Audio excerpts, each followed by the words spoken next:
Hey, what's going on, guys? It's White Chaos, and welcome back to another H1Z1 video. Team scoring, preseason 5, and more. I will also be going over gas changes and the arena. I will be making a second part to this video because there are so many patch notes. It's insane. So we're going to get right into it. If you guys enjoyed the video, don't forget to drop a like on it and also subscribe to the channel for more H1Z1 content.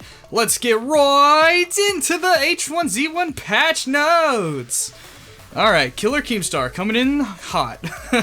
Our next large game update has some really great changes in it, and we're excited to bring it to the test server. This update brings improved dynamic gas rings, added scores for team games, and a lot of improvements to grouping, brings new POIs to the arena, and more.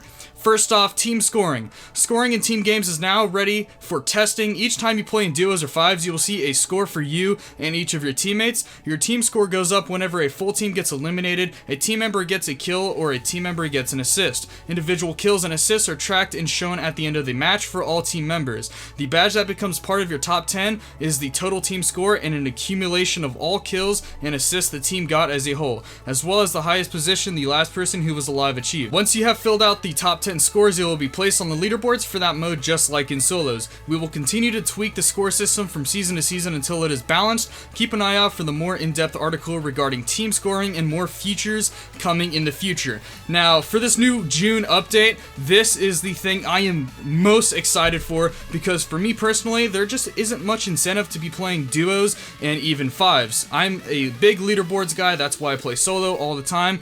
And this is what's scaring me coming up right now, because I am so very close to getting royalty. I just need a game with 15 kills, win, and I will become royalty. This just scares me a little bit, and I gotta get on the ball, because preseason 5, we are going to start this next preseason when the update goes to the live server. In addition to team scoring mentioned above, we are making larger changes to scoring and leaderboards that you will notice once preseason 5 begins. There will be a new leaderboard tier in between diamond and royalty called master, which will make the royalty tier even more elite. On the scoring side, with this update, players will receive a flat score for each kill, no matter when it occurred during the match. Currently, the value of a kill increases over the course of the match. We'll be sharing more details about these changes in the coming weeks. So I gotta get right on the ball, because once this actual update goes live to the servers, preseason 4 will be over and I will lose my royalty. I've been so close the past few days, but hopefully I will grind the rest of the day today just to get royalty. So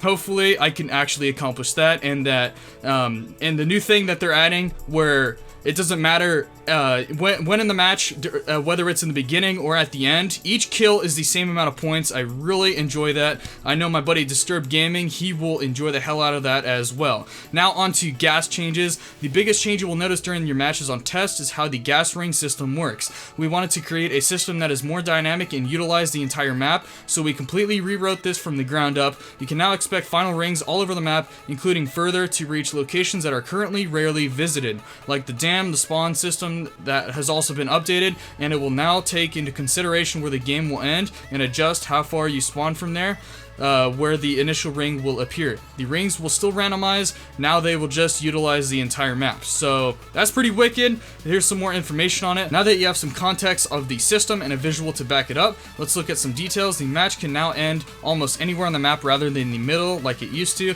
We're saying almost in this case because the far edges of the map just don't allow for good combat due to topography. These spawn systems have been refracted and taken into initial gas rings into consideration, so we don't start you too far away. There are server volumes around all of the points of interest on the map. These have been flagged by a type. This will allow us, if we want to run events / skirmishes / seasons that will have a higher chance to end in specific types of areas.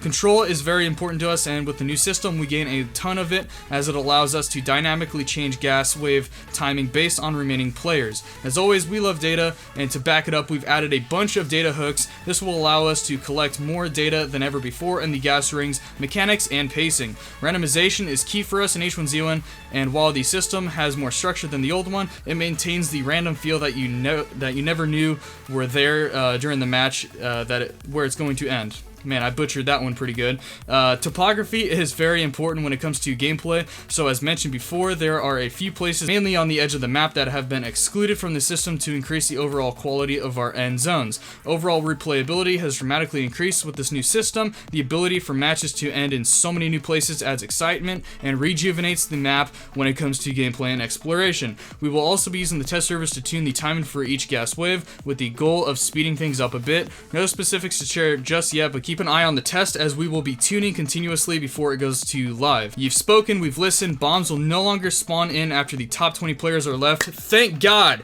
That was so annoying. Now, to be clear, if bombs are in flight and players remain hits 20, they'll still drop. They will just stop dropping after that. So with that being said, you still may be seeing bombs dropping when there are 20 or fewer left, but with the new setup, you shouldn't see bombs dropping by the time the top 10 are fighting to the death. That is very fantastic. I will definitely cover more on this once they actually go live to the test servers. Make sure to stay tuned on my channel for that. Finally, we're going to be going over the arena. They've added new POIs. 3 additional POIs have been added to continue to fill out the space around Pleasant Valley.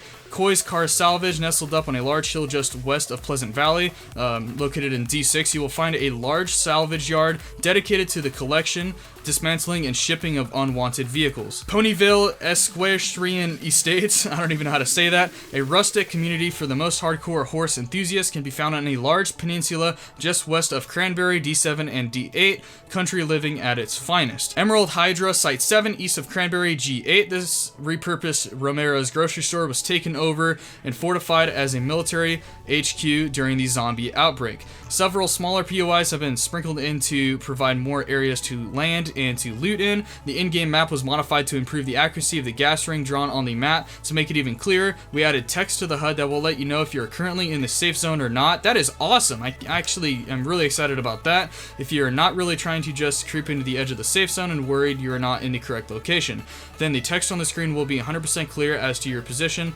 We will be spending more effort on the in-game map in the future as well. A small change in terms of overall impact, but one that I love, is that trees now look like trees from above. So there is a picture from the old on the left and new on the right. That's actually pretty cool. They look like freaking paper trees from above, so I'm, pretty happy that they actually changed it up a little bit. So that'll do it for this half of the actual patch notes. I will be making a part 2, which will most likely be up within a few hours after this one. I just wanted to put this one out first. I could go over the entire rest of it, but I don't want this to be a 16-20 minute long video. So please stay tuned, and I will have a link of the actual second part. If you guys are watching this one right now, it will be linked down below in the comments as well as the description for you guys to check out. So what are you guys' thoughts so far on these current patch notes that I just went over in this video? I'm very hyped about the leaderboard aspect and now the gas changes, which seems really amazing. What are you guys hyped about? Please let me know down below. If you guys enjoyed the video, don't forget to smash that like button and also subscribe to the channel for more H1Z1 content. Thank you guys so much for watching, and I will see you guys in part 2.